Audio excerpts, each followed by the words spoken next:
할렐루야. 오늘도 좋은 아침입니다. 오늘도 예수 그리스도 안에서 우리는 참된 영원한 생명을 얻었고, 또 예수 믿는 영원한 생명을 얻는 사람은 하나님의 부르심 가운데 있죠. 이 땅을 살아가는 동안 예수 믿는 어느 누구도 하나님의 사명을 받지 않은 사람은 없을 것입니다. 이걸 콜링, 부르심이라고 하죠. 우리가 어떤 직업을 선택하고 어떤 일을 할 때에도 하나님께서 우리를 통해서 하고 싶어 하신 일이 있으십니다. 다양할 수 있지만 그 본질은 딱 하나입니다. 복음이죠. 이 복음을 가슴에 품고 이 복음을 증거한 사명을 갖고 있는 여러분들, 오늘도 주의 말씀으로 승리하고 주께 쓰임받는 저와 여러분의 삶이 되기를 원합니다. 오늘은 2015년 8월 5일 수요일입니다. 오늘 우리에게 주시는 말씀은 에베소서 3장 1절부터 13절, 그리스도의 비밀을 알리는 것이 사명입니다. 특별히 사도 바울은 이방인에게 복음을 증거한 사명을 하나님이 부여하셨습니다. 본인이 이방인의 사도다라고 말하고 있죠. 베드로는 유대인의 사도요. 본인 사도 바울은 이방인의 사도다. 이렇게 분명하게 자신의 부르심을 알고 정말로 전심전력 질주한 하나님의 사람이었습니다. 오늘 본문은 이렇게 시작합니다. 이러므로 그리스도 예수의 일로 너희 이방인을 위하여 갇힌 자 된 나 바울이 말하거니와. 갇힌 자 되었다. 옥중서신이라고 그랬죠. 옥 안에서 옥 바깥에 있는 교회를 위해서 편지를 합니다. 첫 번째 메시지이면 전부 전체 메시지인데, 그리스도의 비밀, 복음을 간직한 자는 고난을 받습니다. 대가 지불을 해야 합니다. 그리스도의 비밀을 간직하고 전하는 자의 치루어야 할 대가 지불. 여러 종류가 있겠습니다만 사도 바울은 고난과 핍박을 받았고 지금 옥에 갇혀 있으며 마지막은 순교를 합니다. 하나님은 그냥 하나님의 일을 감당할 수도 있지만 이것이 얼마나 가치가 있는지를 알기에 대가 지불하는 삶을 허락하십니다. 물론 악한 영의 공격과 악한 자들의 핍박 때문입니다만 하나님은 그 고난을 뚫고 나아가게 하시죠. 예수님이 십자가를 지실 때 그냥 졌습니까? 십자가를 지시는 삶에는 여러 유혹과 핍박과 압박, 이런 공격들이 있었죠. 그럼에도 불구하고 묵묵히 십자가 길을 걸어가셨던 것처럼 그 길을 따라간 사도 바울도 마찬가지로 갇힌 자 되었다라고 말합니다. 그리스도의 비밀을 간직했기 때문에. 종류와 이 콜라틴 다르겠지만 저와 여러분도 마찬가지입니다. 제대로 살려고 할 때, 복음의 비밀을 간직하며 복음을 증거하려고 할 때 엄청난 핍박과 고난이 따라오는 것입니다.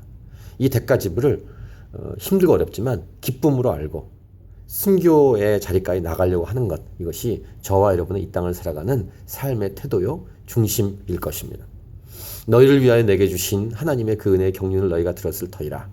곧 계시로 내게 비밀을 알게 하신 것은 내가 먼저 간단히 기록한 것 같으니 그것을 읽으면 내가 그리스도의 비밀을 깨달은 것을 너희가 알 수 있으리라.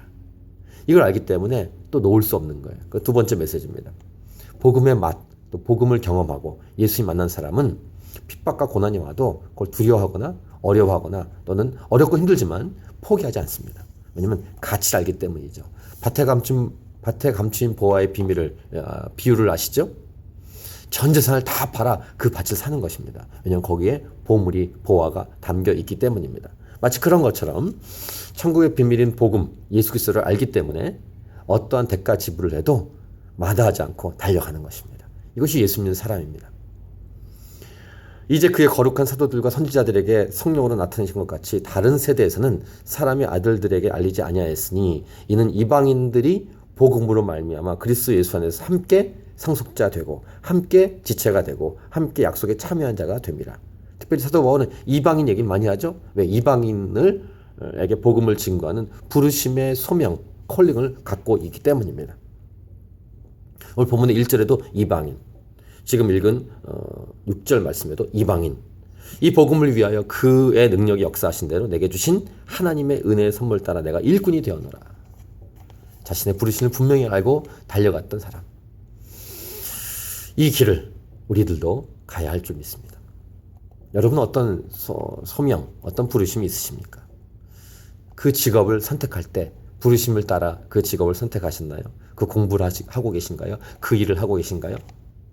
모든 성도 중에 지극히 작은 자보다 더 작은 나에게 이 은혜를 주신 것은 측량할 수 없는 그리스도의 풍성함을 이방인에게 전하게 하시고, 계속 이방인 말하고 있죠? 사도 바울의 부르심 때문입니다. 오늘 제목, 그리스도의 비밀을 알리는 것이 사명입니다. 이 본질을 예수 믿는 누구든지 갖고 있는데 사도 바울은 그 중에 이방인에게 초점 맞춘 부르심을 갖고 있었다는 것입니다. 그래서 이제 교회 얘기를 잠깐 한 다음에 맨 마지막 본문에 이렇게 말합니다. 그러므로 너희에게 구하노니 너희를 위한 나의 여러 환난에 대하여 낙심하지 말라. 이는 너희의 영광이니라. 이 사도 바울의 분명한 태도였습니다. 부르심을 따라 달려갈 때 환난을 당할 수 있는데 이것 때문에 염려하지 마라. 이것이 너희의 영광이다. 우리의 영광이다. 라고 말하고 있습니다. 복음을 위해 살을 때 당하는 어려움과 고통은 영광입니다. 십자가의 영광입니다. 십자가 길을 걸어가기 때문입니다. 오늘도 이 하루 그냥 그렇게 살아가는 하루가 아니라 부르심을 따라 하나님 허락한 하루인 줄 믿습니다. 십자가의 복음을 증거하기 위한 하루인 줄 믿습니다. 그래서 오늘도 쉬지 않고 달려가고 달려가는 주님과 동행하는 그런 귀한 하루가 될 것입니다. 이 하루 승리하십시오. 할렐루야! 우린 예수 그리스도 안에서 이미 승리했습니다. 아멘.